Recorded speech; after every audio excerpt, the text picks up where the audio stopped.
a esta presentación del libro Dinero y Escritura de la escritora Olivia Terova. Ella nació en Tlaxcala en 1988, es autora del ensayo autobiográfico Un lugar seguro, publicado también por Sexto Piso, al igual que Dinero y Escritura. También ha publicado relatos que indagan en pequeños detalles que conforman y transforman lo cotidiano desde un tono íntimo. Están compilados en diversos volúmenes publicados en México y en España, en Chile y Argentina. Los más recientes son El fin del mundo y El inicio y Todo lo que no ocurre. Ha sido becaria de diversos programas de escritura en México, como la Fundación para las Letras Mexicanas y el FONCA, y obtuvo el Premio Latinoamericano de Cuento Edmundo Valadez y el Premio Nacional de Literatura Joven Salvador Gallardo Dávalos y el Premio Narrativa Casa Wabi Dharma Books. Además, ha participado en residencias artísticas en México, Bolivia y Japón. Actualmente se dedica a leer, escribir y editar y forma parte del proyecto editorial Osa Menor. Es la semblanza que viene acá en el libro. Bueno, voy a hablar un poco sobre el libro y ya luego pues esperamos una buena conversación con la autora y también pues esperando que ustedes participen porque seguramente me comentaba ayer que pues llegaste a dar un taller, ¿no? Entonces estuvo ya en un taller, así que seguramente pues hay invitados de ese taller que querrán preguntarle cosas que habrán quedado pendientes, no sé, ¿no? Entonces pues a lo mejor damos hasta más tiempo para las preguntas del público que quieran ustedes saber. Pero bueno, les platico un poco antes sobre el libro. Es un libro de ensayos, de ensayo autobiográfico, que tratan muchos temas, pero siempre alrededor de lo que es la escritura, de lo que significa la escritura hoy o ser escritor o escritora, ¿no? En este momento preciso, ¿no? Y comenzar a escribir en este momento, que no es lo mismo, porque ayer también lo comentaba en la mesa que estuvo con Luis Humberto Crosswhite, que pues es muy diferente. Casi siempre quienes hablan de lo que es ser escritor, pues ya son escritores consagrados, que ya tienen una carrera, ¿no? Pero encontramos muy pocos textos acerca de lo que significa comenzar a ser escritor o cómo comenzar a hacer lo que tiene uno que hacer o que no tiene uno que hacer. Entonces, estos ensayos pues tienen una mirada muy honesta y muy sencilla, ¿no? Desde la cual Olivia nos habla de esta experiencia y no teme pues darnos datos a veces muy personales, muy íntimos, ¿no?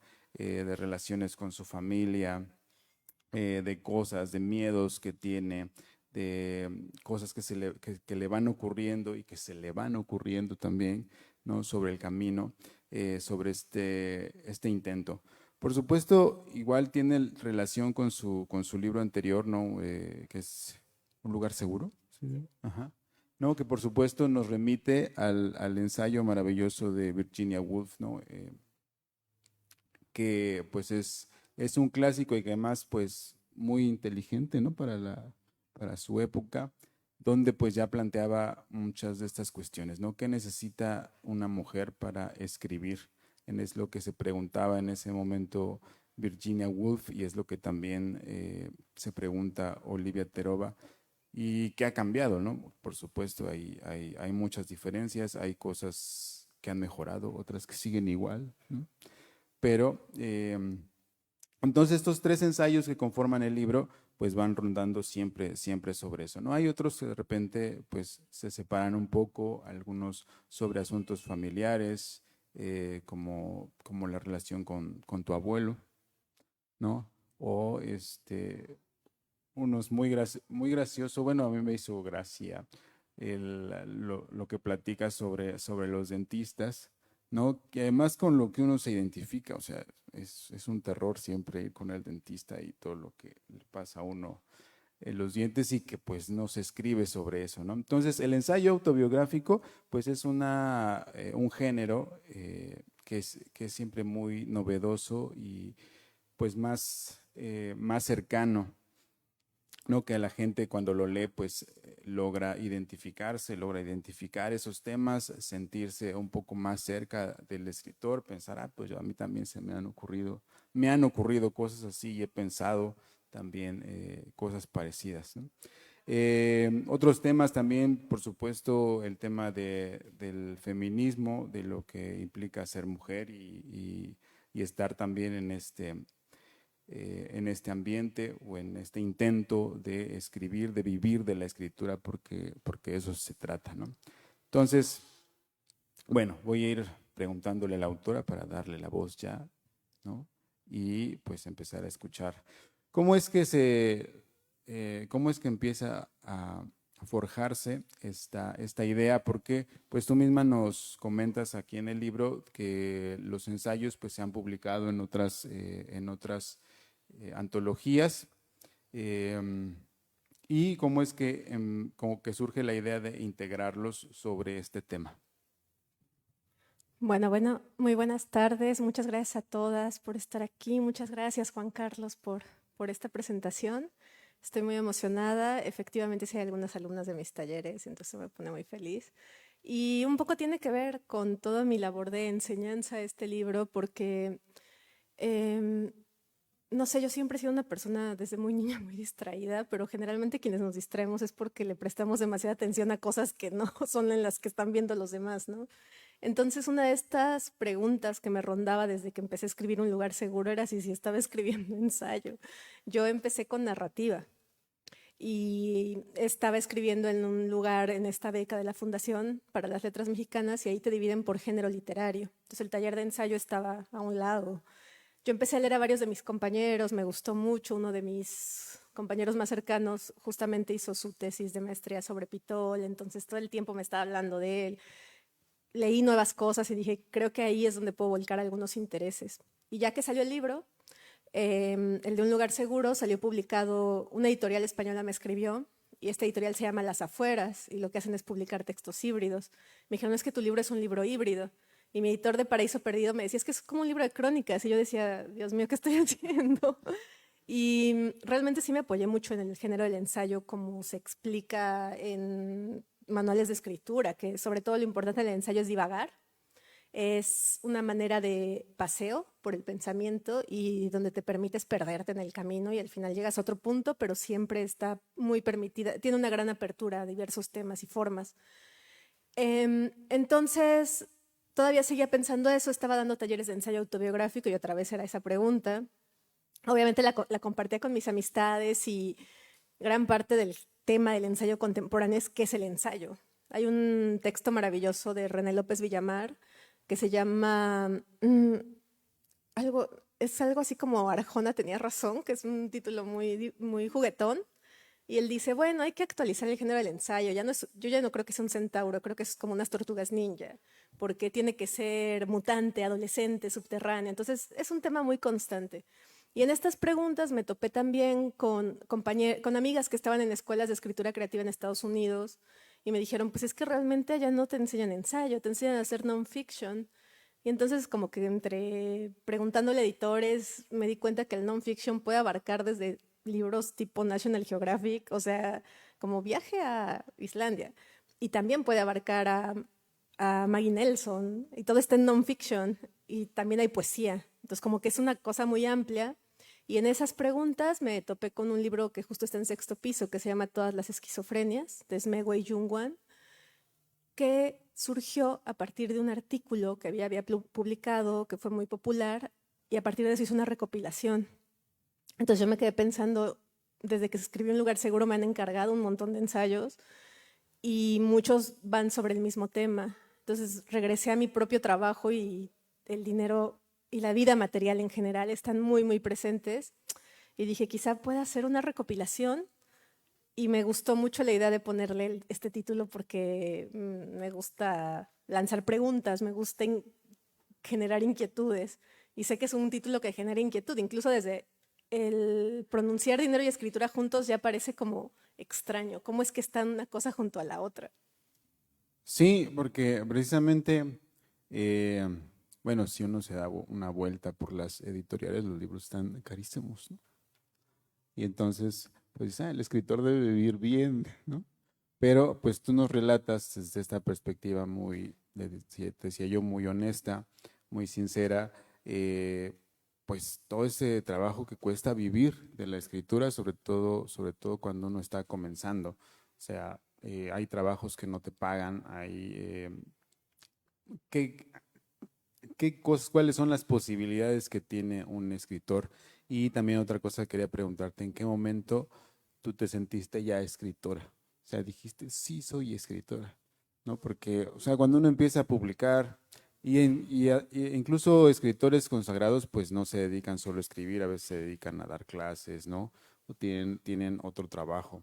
Pero también eso, ¿en qué momento tú dices, sí, soy escritora, sí quiero que me digan así? ¿En qué momento tú te sentiste así? ¿No? Y, Uf, son muchas preguntas y muchos momentos diferentes. bueno, bueno, cuéntanos, cuéntanos. Es que ciertamente yo me acerqué con mucha ingenuidad, como todos hacemos, a empezar a escribir.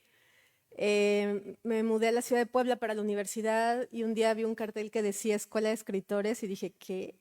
Y era una sede de la SOGEM cuando todavía existía. Y empecé a tomar talleres y me di cuenta que me divertía mucho más que en la carrera, en los talleres. Dije, ay, creo que esto me gusta mucho. Y le dedicaba muchísima más atención que a mi carrera, ¿no? Es algo que hasta noté una inclinación del ánimo hacia eso. Y pues fue mucho, siempre hay un reto al empezar a enseñar lo que haces y sobre todo cuando sabes que no sabes, que acabas de empezar. Entonces, obviamente recuerdo ese primer taller donde enseñé un cuento y me estaba muriendo de vergüenza y me dijeron dos cosas y yo ya me sentía fatal, o sea, eso pasó mucho tiempo y creo que, no sé si puedo recordar justo el momento, pero creo que tenía que ver con, para empezar, esta beca donde estuve rodeada de muchos escritores, ¿no? Entonces todos éramos escritores y así en bola pues era más fácil decir, ¿no? Así como todos somos escritores. Y también tuvo que ver con la cantidad de trabajo que le estaba invirtiendo, de tiempo a la escritura, a buscar dónde publicar. Y yo creo que quizá fue cuando salió mi primer libro, pues al final era como tú eres la escritora, pues sí, sí soy yo, ¿no? O sea, como algo que ya se fue dando casi, casi por la práctica. Ahora, sobre posibilidades para quien empiece a escribir, yo creo que lo mejor siempre es preguntar y conversar. Y parte de este libro es, quiere iniciar una conversación, porque a mí cuando me adentré en el medio literario me di cuenta de que había, como en todos los medios, muchos secretos a voces, ¿no? Entonces de pronto había cosas que una iba aprendiendo con el tiempo. Y yo decía, me hubiera gustado que me dijeran esto desde el principio. Entonces, pues no es como que yo tenga toda la verdad, pero me gusta hablar de esas cosas que a veces incomodan, ¿no? O sea, como un poco lo que decías del asunto del dinero, en algún punto se vuelve algo muy tabú, entonces de pronto estamos todos fingiendo que no pasa nada y creo que hablar de ese tipo de inquietudes también nos puede ayudar a pensar en qué hacer. No es como, hay la solución mágica, pero sí creo que lo mejor que puede hacer quien empieza es buscar a escritores con experiencia, hablar con sus propios compañeros. Si ves que alguien hizo algo, simplemente preguntarle, oye, ¿cómo lo hiciste? Y a veces te lo dicen, ¿no? Pues aplica esta beca. Una vez un amigo me dijo, ¿cómo te enteras de tantas convocatorias? Y le dije, leo las semblanzas de escritores un poco más grandes que yo y veo qué premios han tenido y los googleo. O sea, como cosas así, que a veces son muy prácticas, pero pues nos ocurre más en comunidad. Sí, y que además, pues no, cuando estás escribiendo no piensas en esta parte práctica, ¿no? O sea, tú piensas en la escritura, en el trabajo que es estar corrigiendo, cambiando un texto, pensando en ese texto, ¿no? Y olvidas un poco esta parte, pues que también es importante y que la debe tener en cuenta, pues un escritor tanto en ciernes como ya formado, ¿no? Pues si quiere vivir de esto, pues tiene que, pues manejar, ¿no? Estas circunstancias tanto del dinero como de la administración, de volverse él una figura pública, ¿no? Pues ver cómo puede lanzar y colocar esa figura, ¿no? Ayer tú hablabas, por ejemplo, del tiempo que le invertías en algún momento a tus redes, ¿no? O cosas así. Sí, me gusta más que pensar en vivir de la escritura, de la literatura, más bien creo que trabajamos para mantenerla y para que podamos seguir haciéndolo a lo largo del tiempo. Porque, por ejemplo, algo que pasa en México, y ayer lo comentaba Luis Humberto Crosswhite, es que tenemos muchas posibilidades de becas y muchas posibilidades de premios, pero también hay que tener cuidado de que no pensemos que es la única posibilidad, porque las becas se terminan y los premios no duran para siempre. Entonces, a veces esa fijación, que yo la viví con mis compañeros, teníamos una impresora, nos dejaban imprimir en la fundación lo que quisiéramos y todo el tiempo era ir al FedEx, ir al FedEx. Y pues por estadística, no, o sea, de 100 manuscritos que se mandaron, 2 ganaron y eran 2 personas diferentes, ¿no? O sea, y todos los demás, nada. Entonces, me gusta más pensar en qué voy a hacer cuando se acabe la beca o cómo voy a mantener esto. Por ejemplo, ya no puedo entrar a Joven Creadora, entonces ya participo en sistema que es mucho más competitivo y cómo no depender de eso y cómo también tener una vida tranquila, ¿no? Y no estar como siempre al pendiente del dinero. Entonces, como creo que cada quien encuentra su respuesta. Hay gente que dice, voy a tener un trabajo de oficina y voy a escribir en otro momento y me voy a desentender, voy a separar una cosa de otra. Ya vemos otras personas que tratamos que la escritura o cosas alrededor nos lleven también a trabajar sobre ello, pero cada quien creo que va decidiendo su camino y siempre pensando en que la escritura se mantenga. Creo que es parte de la labor de escribir. Es decir, que la escritura quede como lo constante, ¿no? O sea, tú puedes ir cambiando las formas que hay, pero siempre que se mantenga esa escritura, ese ejercicio. Que justo ahora que hablabas de cuándo me sentí escritora, hace poco leí en un newsletter donde escribe una poeta argentina que se llama Tamara Grosso, que es como de mi edad, que alguien le dio un consejo y ella le preguntó, ¿cómo me puedo volver poeta? Y le dijo, mira, sigue escribiendo durante 10 años y ya vas a ser poeta. O sea, simplemente el asunto de seguir es una de las cosas más complejas en este medio. De hecho, o sea, siempre pasa, ¿no? En cada generación de esa fundación, que son 20 y tantos que entran, realmente yo creo que la mitad seguirá escribiendo después de 5 años. O sea, hay gente que entra, prueba, no le gusta, se va a otro lado, pero creo que lo que más es importante como considerar para dedicarse a la escritura, pues es que tienes que mantenerte ahí, ¿no? Que eso es lo que te va a dar una obra y eso es incluso lo que te va a hacer estar en algún punto contenta con lo que haces. Al final es el tiempo que dejes pasar y que perdure y que sigas practicando. Y ahora, por ejemplo, hablando sobre el ejercicio de la escritura, ¿qué tan crítica eres contigo misma? ¿Qué tanto trabajas los textos? Algunos escritores, ¿no? Hablan de el detector de Fourner que le dice, ¿no? De ser sumamente crítico y decir, no, esto no sirve, ¿no? Y qué tan crítica eres con tu trabajo. Yo muchísimo, o sea, eso es algo, una pesadilla para mis editores, porque de pronto es como, bueno, te mandamos las finas y yo así de, le voy a cambiar algunas cosas, así 200 comentarios en el PDF, ¿no? Em, Creo que es como también ir aprendiendo a soltar y algo que me sirve a mí mucho es también considerar que tanto está el sesgo de género ahí, o sea, que sé que parte de mi inseguridad tiene que ver con las estructuras sociales que me rodean. Ahora voy a promocionarme, yo tengo un newsletter donde publico artículos o ideas que se me van ocurriendo y ahí tengo uno que se llama El síndrome de la impostora y hablo de 3 escritoras mexicanas en diferentes situaciones en las que dudaban muchísimo de sí mismas y mi anécdota que siempre cuento también es la de Josefina Vicens, su libro, que es El libro vacío, que es un libro buenísimo. Ella lo seguía corrigiendo cuando ya estaba en imprenta. Entonces empezó a pagarle al impresor para que le dejara cambiar las placas. Y hizo eso como 3 veces. Y hubo un punto donde el impresor le ya, dijo, ya no puedes seguir modificando tu libro, porque los libros están vivos y tú si sigues cambiándole cosas lo vas a secar. O sea, el impresor súper sabio, le dijo todo eso y ella por fin lo soltó. Y es un libro que uno lee y dice, no tiene ni un error, pero también hay un punto donde siempre vas a seguir encontrando que cambiarle a tu propia obra, pero hay que dejar a los errores ser para que esté viva. Ah, pues qué bien, sí, porque hay muchos escritores que dicen, no, pues si yo vuelvo a ver mi texto, le vuelvo a cambiar cosas, ¿no? Entonces, pues ya algunos prefieren no verlo, o bueno, ya después de muchos años, ¿no? Donde ya no hay remedio, donde ya salió, ya no puede uno estarlo cambiando otra vez, ¿no? Ayer también mencionabas que en este momento pues hay mucho movimiento literario, que eso pues sería muy bueno, benéfico para los jóvenes que están comenzando a escribir, que tienen muchas oportunidades de publicar, no solamente en línea, no en internet, sino también hay muchas editoriales independientes y muchas editoriales ya establecidas que están buscando, ¿no? Que están moviendo esta maquinaria para que los jóvenes escritores también puedan publicar. No sé si puedes abundar sobre eso. Pues justo ayer hablábamos de que sí, el campo literario es muy amplio, pero también estamos en un momento de muchos cambios que están ocurriendo en la sociedad a nivel, yéndome hacia los libros, a nivel de cómo leemos y cómo consumimos lecturas.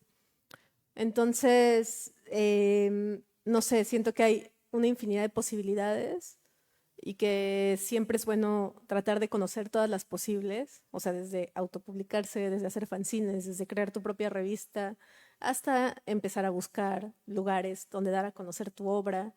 No sé, creo que yo conozco múltiples casos muy distintos entre sí de personas que dicen, bueno, yo no quiero publicar en una editorial grande, ¿no? O sea, me pasó, yo en la editorial que mencionaste ahorita en Osa Menor, publicamos a Paola Llamas Dinero, su primer libro, y todos sus textos eran fanzines y los había llevado a lecturas y llevaba como 5 años con fanzines y dijimos, bueno, vamos a hacerte tu libro. Entonces, a veces pasan esas cosas. También creo que sí está bueno probarse con el medio editorial, pero recordar, y los concursos y todo, pero recordar que hay algo muy fortuito ahí que, o sea, aunque sí hay muchos espacios, yo no creo que sean los suficientes. Y muchas de las editoriales que han surgido ha sido por eso, por la falta de espacio. O sea, editoriales muy nuevas que han dicho, oye, es que no, tengo estas personas conocidas que tienen todos estos libros buenísimos y no hay no tienen dónde publicar. Voy a abrir mi editorial.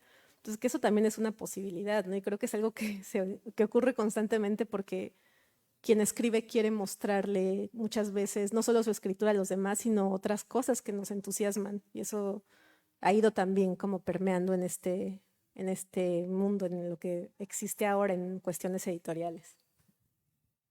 Sí, ayer, bueno, se dice o una frase que está ahorita como por ahí rondando es que se está publicando más de lo que se lee.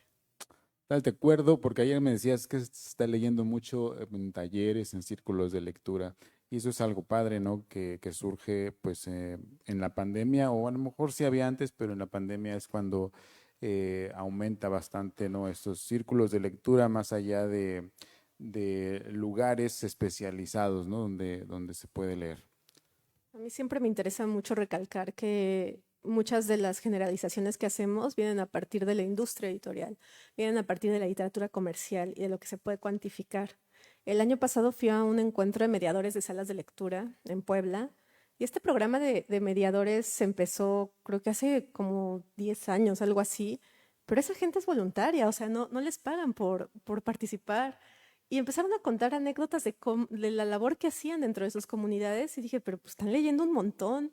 Una de ellas nos contó que se metía a las combis a leer y como el lugar es pequeño, poco a poco la empezaron a conocer. Y al principio la veían raro y luego ya era como, ah, ya voy a empezar a leer y empezaban todos a escucharla, ¿no? Entonces, también creo que es importante no dejarnos llevar solo por las estadísticas o se publica más, o sea, se publica mucha basura también, ¿no? Se publican muchos libros que están hechos para desechar, que están hechos para pensando más en ventas que en literatura.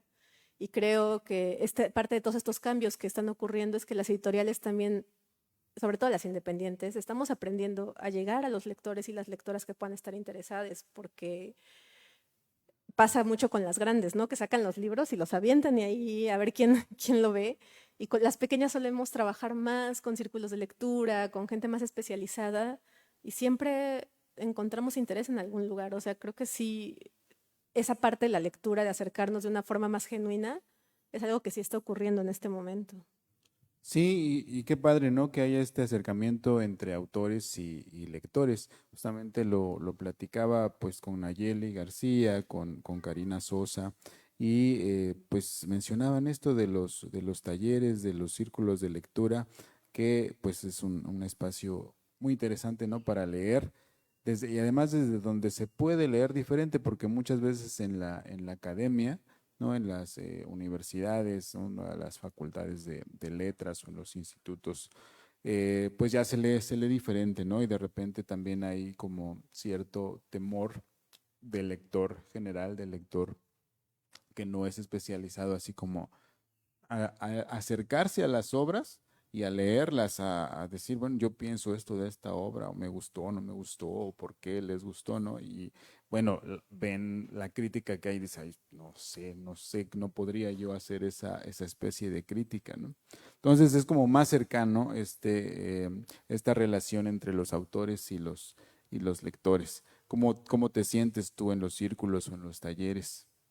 A mí me encantan y hay un texto que leí hace poco justo para un taller que les recomiendo mucho, lo encuentran en internet, se llama ¿Qué es la crítica literaria? Y es de Antonio Latorre.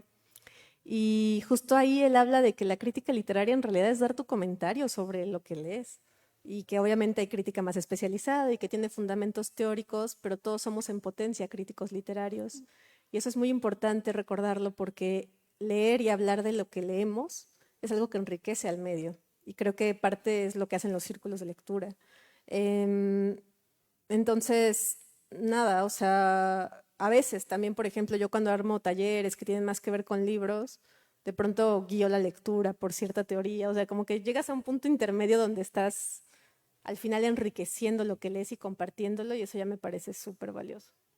Pero sí es como diferente, ¿no? Acercarse a la teoría desde el interés, que primero tener la teoría para empezar como a medir el texto, Claro, ¿no? y es la diferencia también entre partir de la academia, que es estudiar letras, que estar llevando un sistema, un método, y creo que los círculos de lectura parten del goce y del goce compartido, o sea, sí.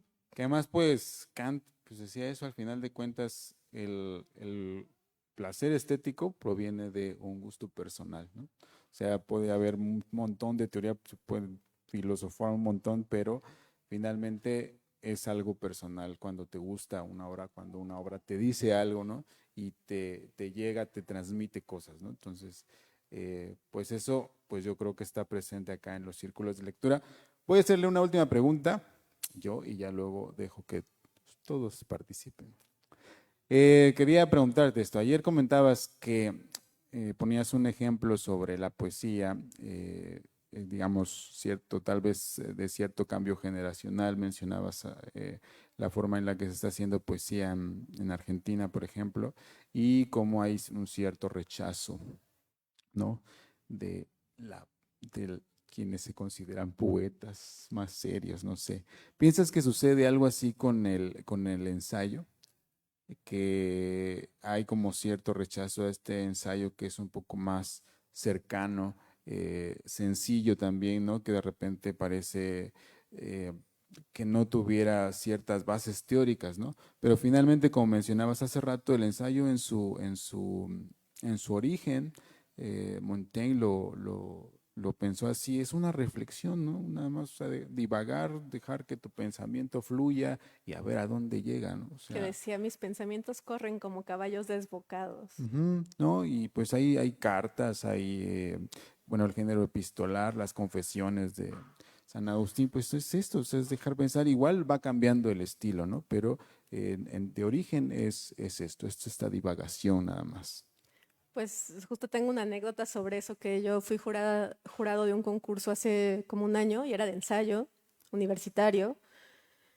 Y regularmente en los concursos cada quien llega con tres, cuatro favoritos y lo comentas con los otros jurados y hay uno en común, unánime, aunque sea el segundo de uno, el primero de otro, muy probablemente gane porque es con quien estás de acuerdo.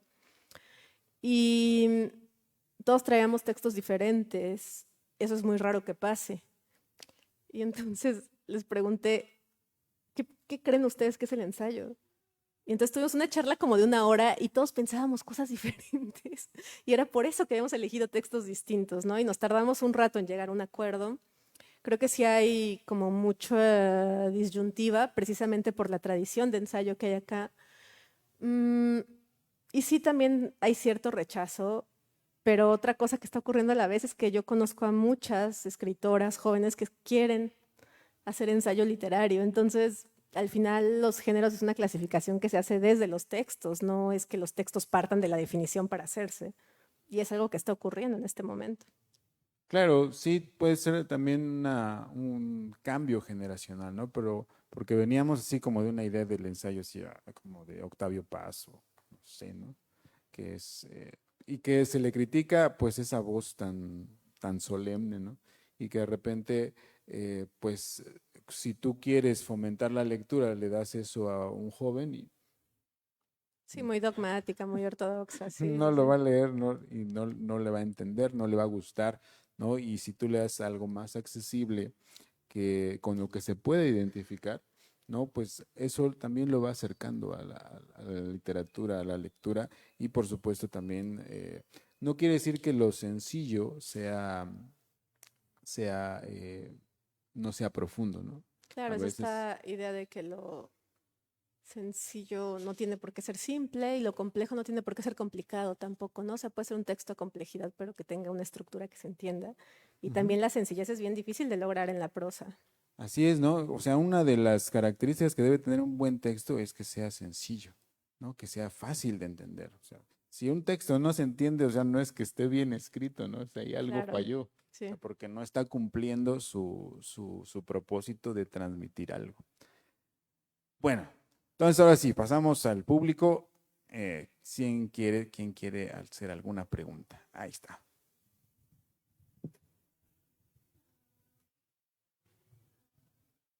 Buenas tardes, soy Sonia Mestizo, yo me dedico a inteligencia artificial. La pregunta está más relacionada con la temática. ¿Cuál es la opinión que tienes en de la inteligencia artificial generativa para la creación de textos? Yo creo que está limitada, pero que tal vez más adelante puede pasar algo, como pasó con el boom de los LMMS que ahorita tenemos, y pues que ya tenemos el ChatGPT y todas estas herramientas. Este, ¿Cuál es tu opinión? ¿Has hecho algún experimento con generación de texto a Una partir de pregunta, ¿qué es esto? el LMMS? Es un lenguaje natural que nosotros ocupamos, que se ocupan todas las herramientas de ChatGPT, todas las que Ah, todos ya, ocupan de IA generativa. ya. Ah, Y, gracias, y sí. la otra, yo Dime. tengo estudiantes universitarios que no les gusta leer. ¿Cuál es el reto? ¿Qué recomiendas? Porque, pues bueno, la mayoría está inmerso en estas redes sociales y en todo esto y los distrae. Algunos ya no quieren ser lectores. Es un reto, yo creo que para la juventud desde secundaria, prepa y universidad. En mi caso yo les doy libros, doy clases en ingeniería. Les digo, miren, aquí hay unos libros que les compré para que comiencen a leer, que no sean aburridos, obviamente, como ustedes mencionan. Pero, ¿qué opinas al respecto? ¿Habría que publicar en estos medios? ¿O cómo se podría acercar a estos jóvenes que desconocen pues la literatura y que es maravillosa? Voy a contestar primero esa pregunta porque me dejaste pensando varias cosas. Creo que siempre es interesante pararnos sobre ideas que tenemos de las que estamos muy seguros.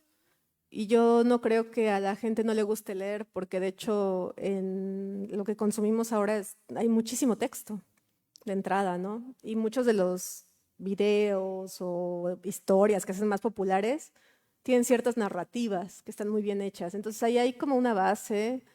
Em, También hay mucha gente que consume poesía o historias cortas por este medio. Y un poco ya lo estabas tú dejando ver, ¿no? Que buscar libros que no sean aburridos, y yo pensaría también en este asunto de lo placentero. Creo que es muy importante que se ponga el ojo en el disfrute, porque la manera en la que nos acercan a la lectura muchas veces tiene que ver con la obligación. Entonces eso puede resultar como antipático y es complejo, porque por ejemplo para quienes dan clases a veces tienen grupos enormes y es como, ¿cómo voy a saber qué le gusta a cada quien? Me acuerdo mucho de un profesor que me contaron, él no me dio clase, pero tenía una caja llena de libros y su clase era de literatura y les decía, agarren el que quieran, pónganse a leer aquí. Y esa era toda su clase. Y como, no sé, justo la gente que es mediadora de lectura sabe mucho de eso. Esta muchacha de las que les conté, que leían las combis, a mí una chica también que empezó a ser mediadora desde la secundaria iba y le leía a sus compañeros en los salones. Les decía, oigan, me dejan pasar y les leía 10 minutos, ¿no? Entonces, como ese tipo de cosas Creo que es encontrar cómo acercarse, no subestimar al público. Realmente, incluso, ¿no? La juventud es algo muy extenso, pero bueno, hay muchísimos grupos que están fascinados con historias míticas, con leyendas legendarias, cosas donde ya hay un poco del origen de lo que es la literatura, ¿no? O hay un atisbo, una conexión muy fuerte. Y sobre la inteligencia artificial, en la editorial Nosa Menor publicamos un libro hecho con inteligencia artificial de un chico llamado Pierre Herrera, que es parte de un colectivo que se llama Broken English, lo encuentran así en internet. Y ellos desde 2015 están haciendo poesía digital y experimentos con computadoras, con bots. Uno de ellos hace arte digital y hace imagen a partir de IA. Y es bien interesante también salir un poco de la generalidad, porque ya lo decías, ¿no? Hay como ciertos códigos, cierta forma de funcionar de la inteligencia artificial que te pueden permitir cosas. O sea, al final es una herramienta. Él hizo esto antes de ChatGPT, con una inteligencia que te generaba novelas y trabajó muchísimo. O sea, realmente sí le dio una estructura y todo lo demás lo tuvo que cambiar él porque no se entendía del todo, ¿no? Fue antes de ChatGPT. Y yo uso las IAs más para cosas de trabajo. Como que ya también dije, ay, por fin dejaré de escribir correos aburridos y ya. Entonces, como atentamente, sinceramente, quedo de usted, ese tipo de fórmulas tan aburridas, la IA los hace muy bien. Y justo también un poco la he ido entendiendo y funciona con base en modelos, o sea, por más que siempre va a tratar de predecir. Y el aspecto más fuerte del arte, o sea, como la médula del arte es que sea impredecible, o sea, nosotros incluso a veces ni sabemos qué vamos a escribir cuando empezamos a escribir, ¿no? Entonces hay una conexión muy fuerte con nuestro subconsciente. Creo que la esencia de lo que es la práctica artística no se va a modificar por esto y pueden ocurrir experimentos muy interesantes. Yo no me dedico precisamente a eso, pero no sé, como que a veces siento que decir, esto ya se va a acabar el mundo, se va a acabar la literatura, viene como también de un desconocimiento de la herramienta. De acuerdo. Gracias. En mi caso, pues yo no soy experta en literatura, pero me gusta mucho leer. Y es ingeniería. Yo doy clases en ingenierías y a los jóvenes sí les gusta. Entonces me piden los libros, ahorita los vamos rotando. Y bueno, es algo que estoy haciendo porque quiero que se involucren en la literatura, a pesar de que son de esas áreas donde no se fomenta mucho. Gracias. Gracias a ti.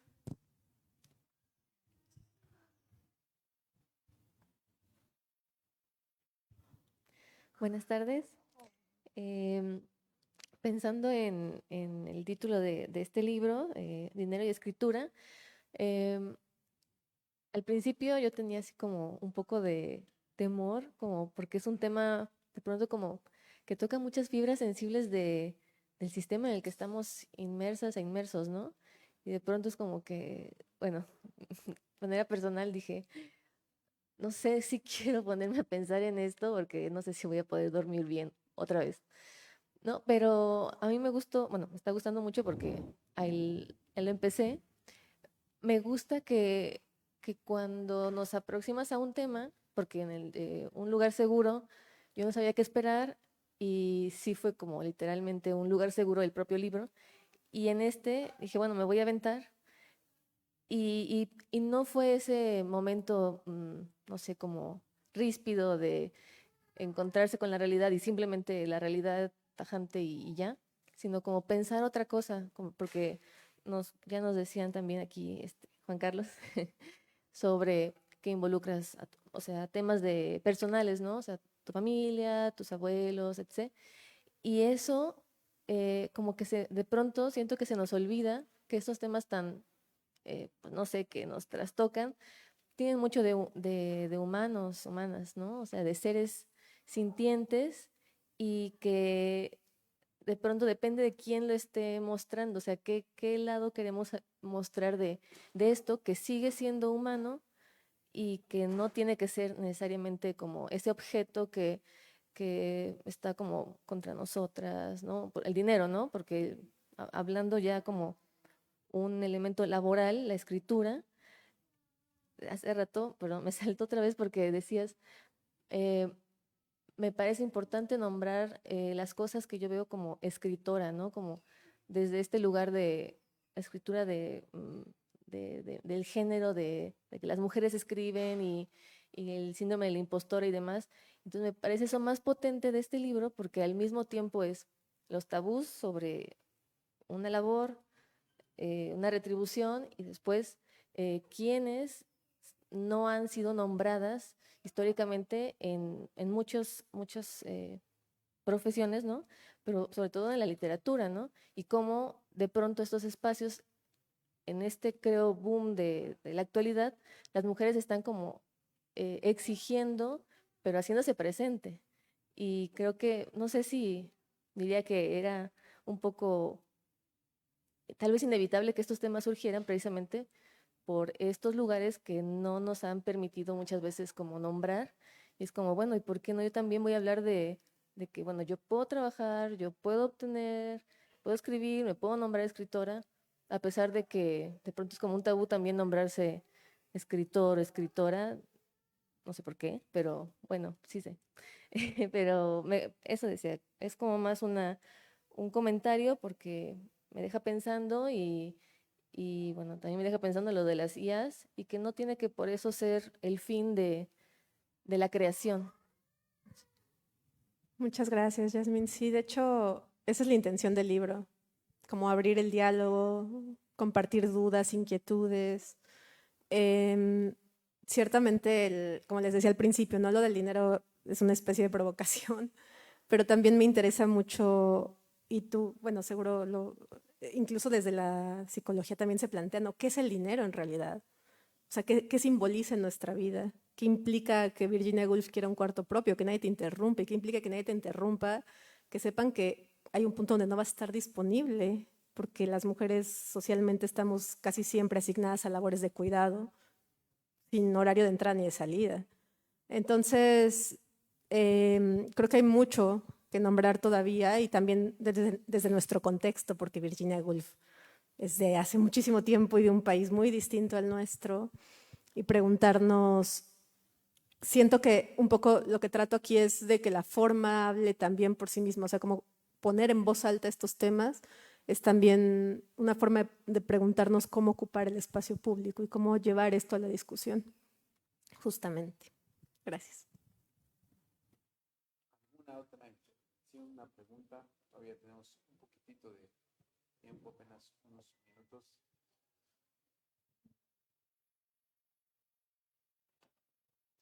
Atrévanse.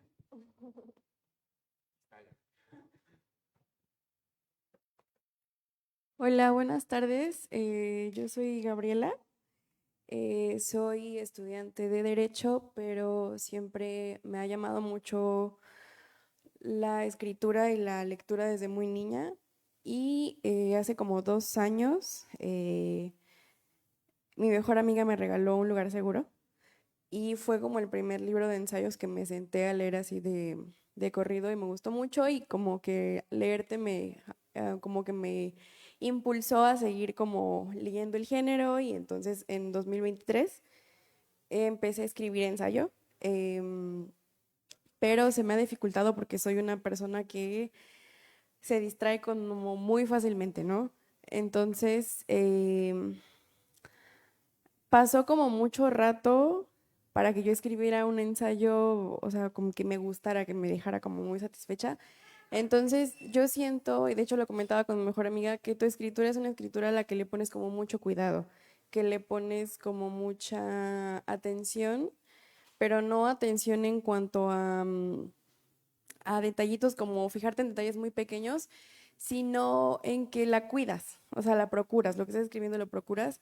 Y quisiera como preguntarte cómo fue, o sea, bueno, no cómo fue, cómo es tu experiencia de escribir ensayo y como no perderte y no entrar como en una divagación de como qué estoy haciendo, como en dónde está el límite de no mezclar un tema que quizá no puede ir aquí porque no cabe en este ensayo, pero da lugar a que quepa en otro, ¿no? O sea, ¿cómo es como tu proceso? Muchas gracias por tu pregunta y muchas felicidades por estar escribiendo. Me emociona mucho. Les digo que hay muchas mujeres escribiendo ensayo, un ejemplo.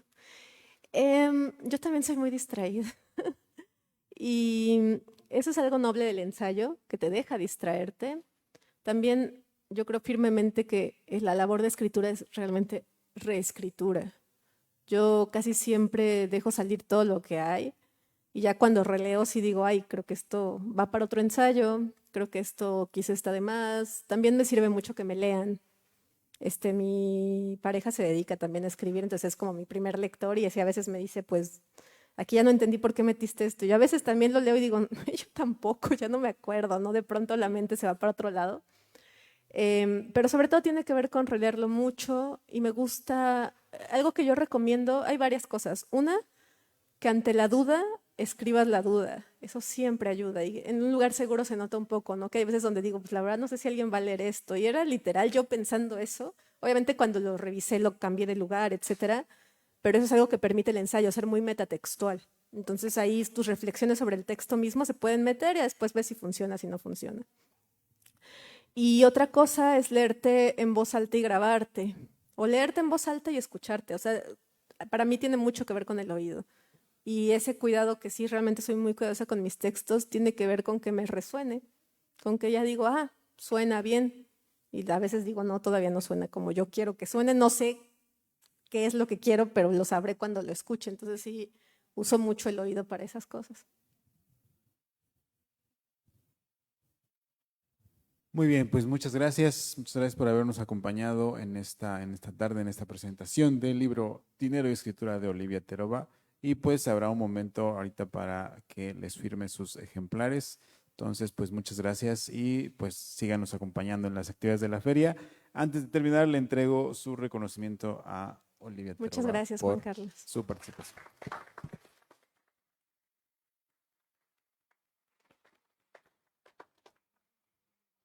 Bueno, ¿dónde va a estar la mesa para...?